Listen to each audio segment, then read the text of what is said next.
Hey guys, welcome back to A Day in the Life where we talk all things reverse engineering, manifesting your dreams and your vision, and revolutionizing your life. I just had to take a second to hop on here, so this will not be a quick video. But some of you guys who have followed me for quite some time may have noticed a difference. I am no longer a part of the very popular social media Instagram. Yes, I deleted my account and I thought that it would be really great for me to talk to you guys behind my rationale of why I deleted my account, how I got to this point, and how it's all a part of me choosing to revolutionize my life. So I hope you all enjoy literally how I let myself release myself from the hold of Instagram and what happened afterwards. So let's get into it. So some of you guys have followed me on Instagram for quite some time. I think I joined the app honestly like when it was first starting. I know I was still in college, like 2013 or something like that. And truly just grew the following in the beginning. I wasn't actually growing a following. I was just posting pictures. Like that's was the first intention and purpose of Instagram. I was on there to share photos and make friends. Like that's all it was for me. Of course, you know, Instagram evolved over time into sharing videos. And it just really started to become, for me at some point, I was like, you know, this is actually a platform I can use to connect to more women. So fast forward to me actually taking Instagram seriously, which was probably about in 2017 maybe ish, a little bit somewhere around that time. I started to take Instagram a lot more seriously, posting my experiences living in New York at the time, and like promoting my blog. At the time it was called Lily Amongst Thorns, and I really just shared a lot of my experiences of being a single Black Christian woman and some of those challenges that I had and some of the amazing opportunities that came from that. And I had like a lot of partnerships. I would go to so many different events. So like before there was like the staple of an actual influencer, I was a part of the Black Christian influencer community, and it was really great because I was always networking, always busy, always hustling, which, you know, we have the hustle culture, which I definitely feel like is promoted by Instagram. And so I was hustling, growing my account to where I wanted it to be. I think at that point, like, you didn't really have any caps on what you needed to have to like become an influencer, get paid for things, and have these different experiences. And so then fast forward from there, I literally grew from like having a lot of following of like friends and family to like people that I would meet at events, to networking partners, so on and so forth. And then when I lost my son in 2019, Instagram actually was one of the tools that I loved to hate. During that time of losing my son in 2019, I was really sensitive to images. And so also there was a shift on Instagram where a lot of people weren't really like sharing their true selves. I want to say like stories had just been introduced and people weren't really sharing their selves. They were sharing like the picture perfect version of themselves. And of course, you know, at that time for me, like I had already announced that I was pregnant. We had done the gender reveal all on social media. I had done my baby shower on social media. And so honestly, it was like, you know, kind of embarrassing, and there was a lot of shame around that. And so I didn't really want to get on the app until I decided to really use Instagram to actually connect to other women who had experienced child loss. And that's when I fell in love with Instagram all over again, because I used the hashtag feature to connect to so many other women of color who had experienced child loss, stillbirth, miscarriages.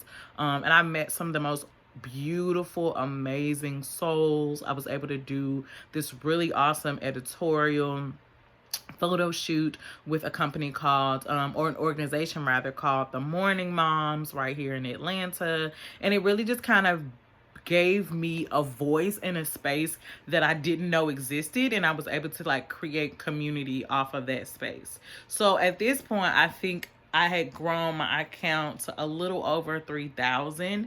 But again, at the same time, Instagram is shifting and changing to become more of a commercialized, capitalistic space. The word influencer is definitely noticeable and, used so widely.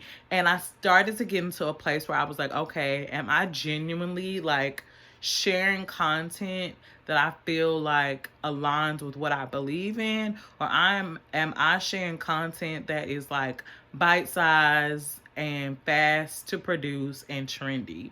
And I started to feel like really, really empty. And for those of you all who have followed me from the beginning of times that I started developing content, blogs, going to events, hosting events and things like that, you know that I'm a very sociable person. And some of my followers even noticed my change in content. And for my personal experience, I started to recognize as Instagram was shifting, I was shifting and bending to the ways of Instagram. And it started to really bother me. So that was in 2019. Fast forward to 2020, I decided to kind of shift into the course world and see like, maybe where I fit, because I am a former teacher. I have a wealth of knowledge, and it's something that I feel like I was being called into. And then I started to see that shift and how capitalistic that was. And long story short, literally in the middle of the night, this year, I was sleep in the bed. Anybody who has ever been pregnant knows that like getting sleep is golden. But for some reason, there's this weird time in the middle of the night for me where like I'm just wide awake and my brain is just like running with ideas, with messages. Like my whole body, all the energies in my body are so open to receiving things. And God literally told me to delete my Instagram account. And I know some people are like, girl, what? Did you really hear from Jesus? But like, yes, I did. I know it wasn't me because one, it was in the middle of the night. Two, I had grown my following to a little over 3,600 people who follow me, which is pretty significant and very difficult for people who are starting new in Instagram. But it just was not feeding my soul, nor did I feel like I was aligned. I was doing all of this hustling, but I was not aligned to what it was that I truly felt like I was supposed to be doing.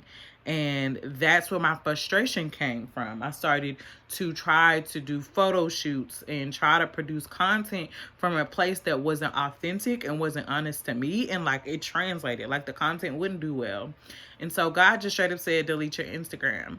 Y'all, when I tell y'all, I definitely questioned God, and I was like, wait a minute, why would I do that? How am I going to promote my business? How am I going to share my life? Like, how am I going to share your word, your message? Like, I thought you wanted me to do da da da da da. But God was like, I don't need you to worry about the how. Like, just obey what I'm saying to do. So I go to do it. My job is 4 a.m. My husband is asleep. This is his day off, so he's confused as to why he sees the phone light on. But I'm like trying to figure out how to delete it. And do y'all know you cannot delete or deactivate your account from your phone? I promise you, no kidding. I'm a pretty technologically savvy person. I have a master's degree in instructional technology. Like, I love technology.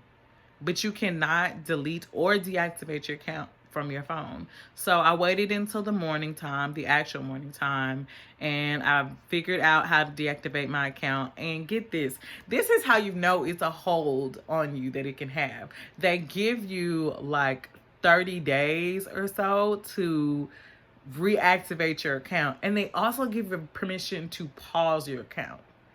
So it's like two things came to my mind. Like the Holy Spirit was like, he definitely revealed that Instagram had a hold on me because one, like I was questioning doing it, even though I knew that I wasn't in the space that I needed to be in.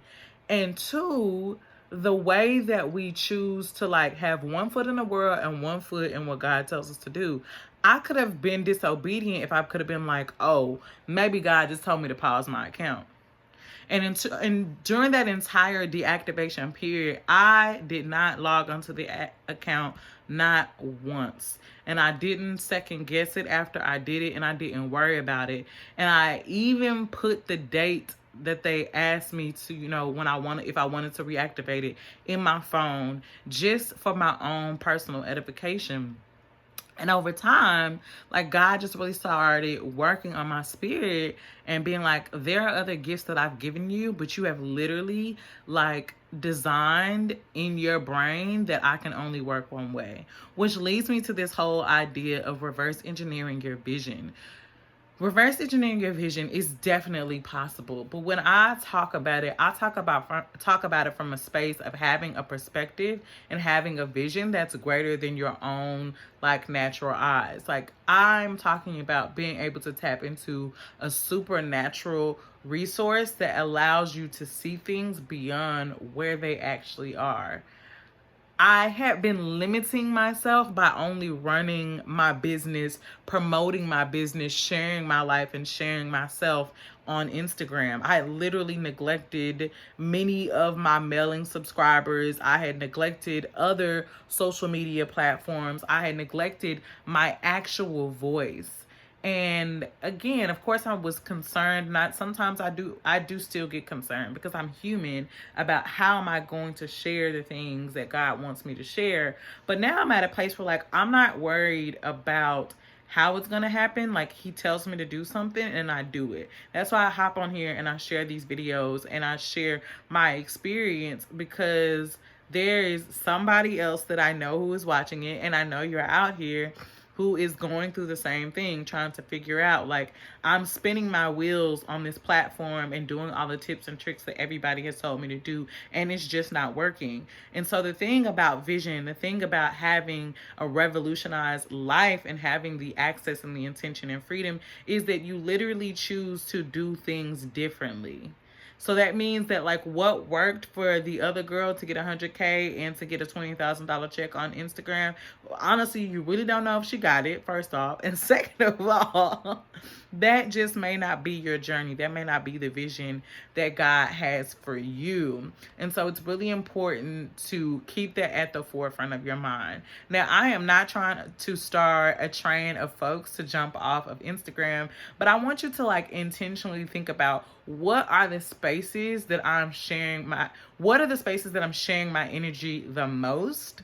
And do they actually serve who I'm trying to become? Because if they're not serving who you're trying to become, and they don't reflect who you want to be, and they don't make you feel good, then it's definitely cause for concern to maybe consider going to other spaces. I love my YouTube family, my YouTube channel. I restarted my blog. I've always loved writing. And so this has been a space where I feel good in. I feel like I am doing my best in, and that it works for me. I'm not spinning my wheels. I feel way more aligned, and I'm just really genuinely happy and at peace with what I've been called to do, and not trying to fit in a box for anyone else. So I hope that this part of my journey has helped you all, and that I've answered some questions about why I left Instagram.